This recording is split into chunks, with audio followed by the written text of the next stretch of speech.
This lecture will walk you through some highlights of C.S. Lewis's Abolition of Man.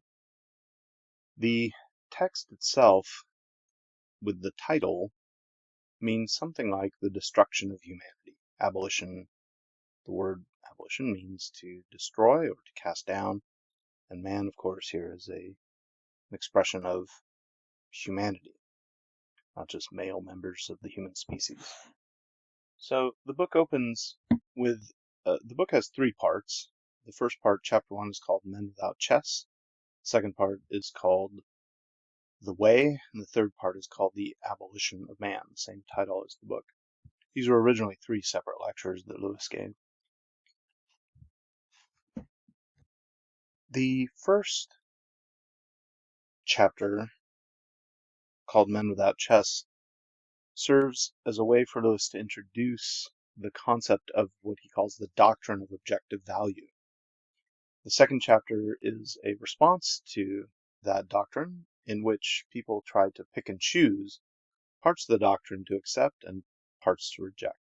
The third chapter is an attempt by Lewis to deal with people who think that they can reject the doctrine of objective value entirely and construct by their own means an approach to human nature that starts by purely scientific means in order to create values from scratch.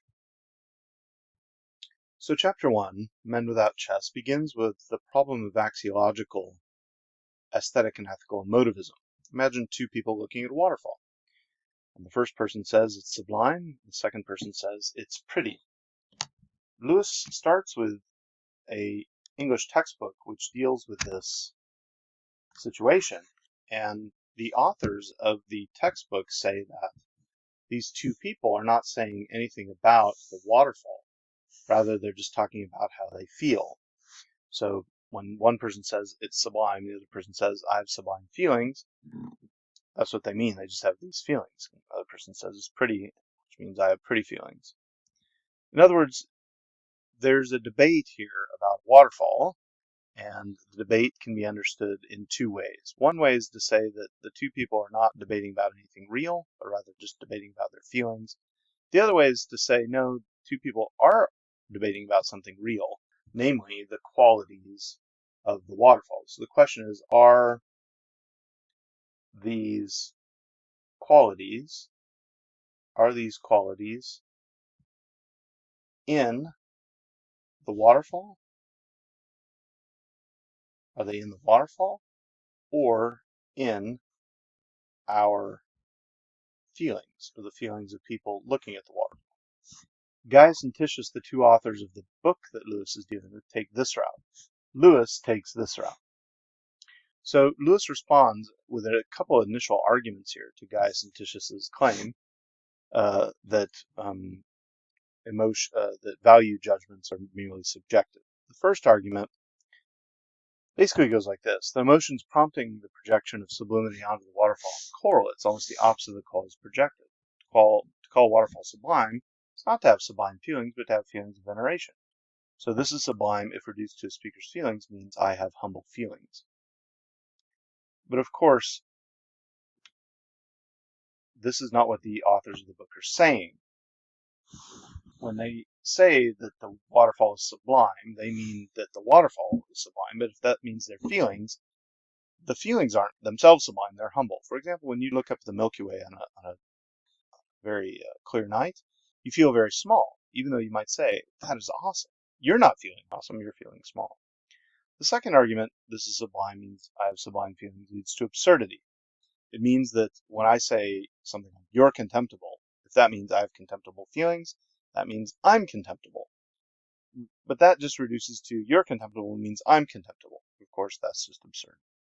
So as we've looked at already in our course, aesthetic or ethical disagreement doesn't entail the absence of ethical or aesthetic truths. Just consider the counterexample of directional differentiation.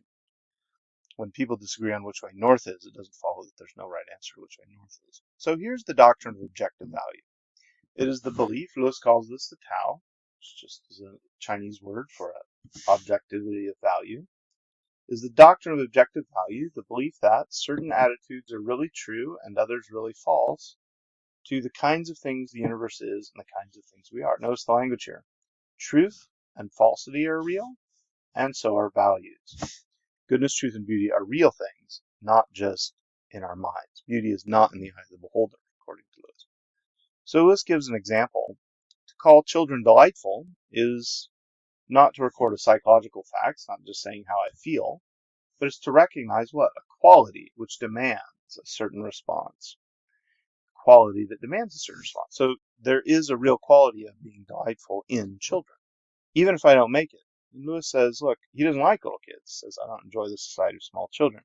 But he says, since I speak within the Tao, since he believes in the objectivity of value, he says, I'm defective because I can't recognize the delightful nature of children. And he makes an analogy here with being tone deaf or color blind. So at the end of this chapter, he says that the Green Book and like it is kind of a tragi-comic situation. These notes, by the way, are on Blackboard for our course. He says, we continue to clamor for the qualities we render impossible. We remove the organ and demand the function. We castrate. We make men without chests and expect of them virtue and enterprise. We laugh at honor and are shocked to find traitors in our midst. We castrate and bid the geldings be fruitful. Right? In other words, we tell kids that there's no right and wrong in morality, and then we expect them not to cheat on tests. It's rather absurd. Okay. The second chapter, called The Way, is a discussion of what Lewis calls the innovators. The innovators. The innovators are people who think that you can reduce value to something basic, like biology. So the innovators take a real value like patriotism, dying for your loved ones, as something just biological. But if you do that and you say, well, it's useful for the community that somebody die, the question is, why should I die? There's still a should question there.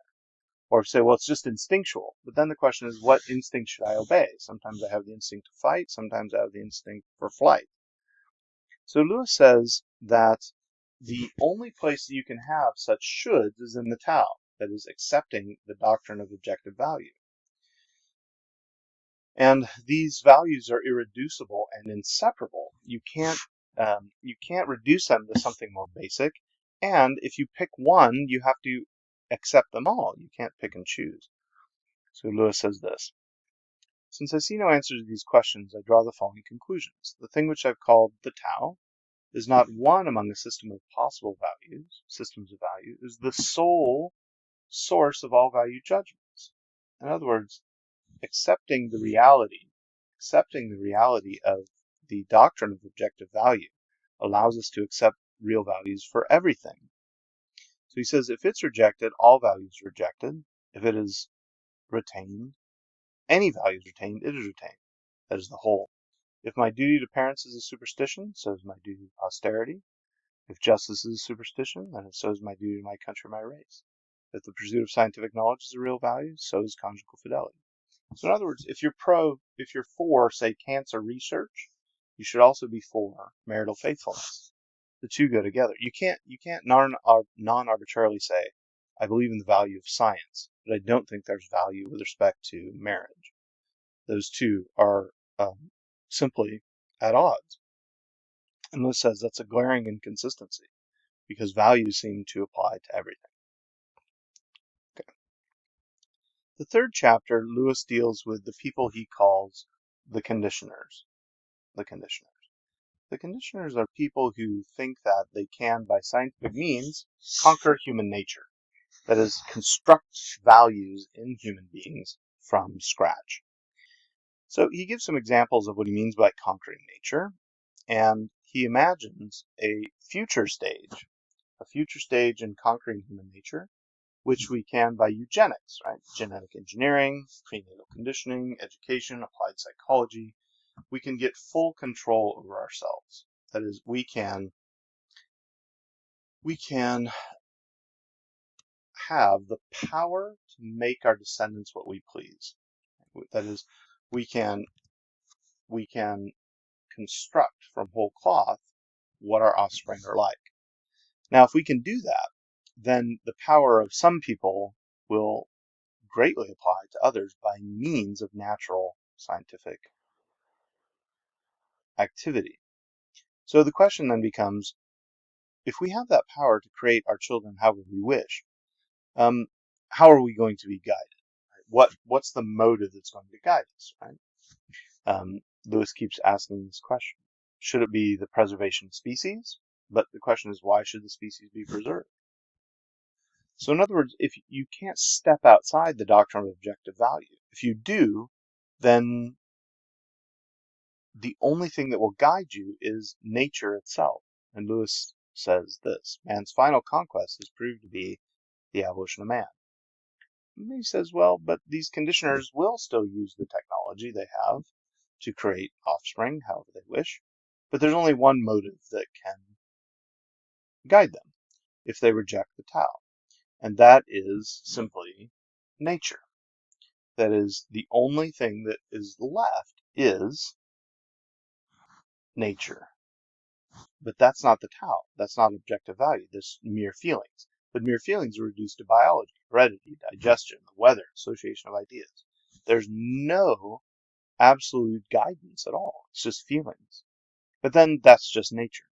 So Lewis says, if you won't obey the Tao or else commit suicide, obedience to impulse, and therefore, in the long run, to mere nature, is the only course left open. The man's victory over nature, we find the whole human race subjected to some individual men, and those individuals subjected to that in themselves which is purely natural, to their irrational impulses.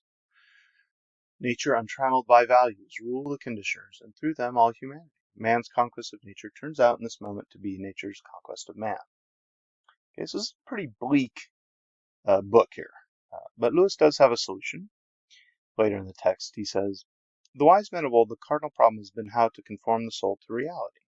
And the solution had been knowledge, self-sacrifice, self-discipline, and virtue. So this is our task today, to conform our souls to what is, to reality. As Lewis is challenging us to think that there may be right answers to what is good and what is true and what is beautiful.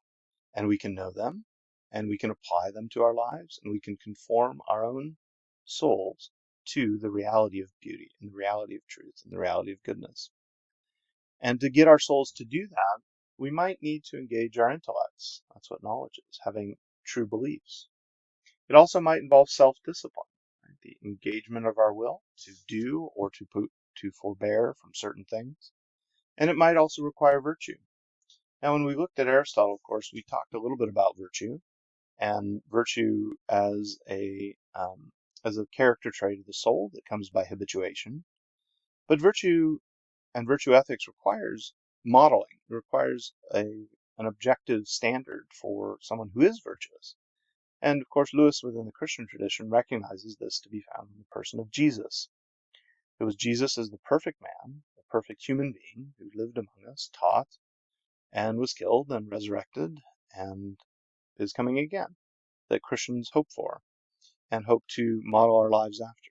And that is the solution to the challenge of our day of relativism and subjectivism, which seeks to do away and destroy humanity. And Lewis offers us a brief glimpse into a possible solution. Well, that's about all for this talk.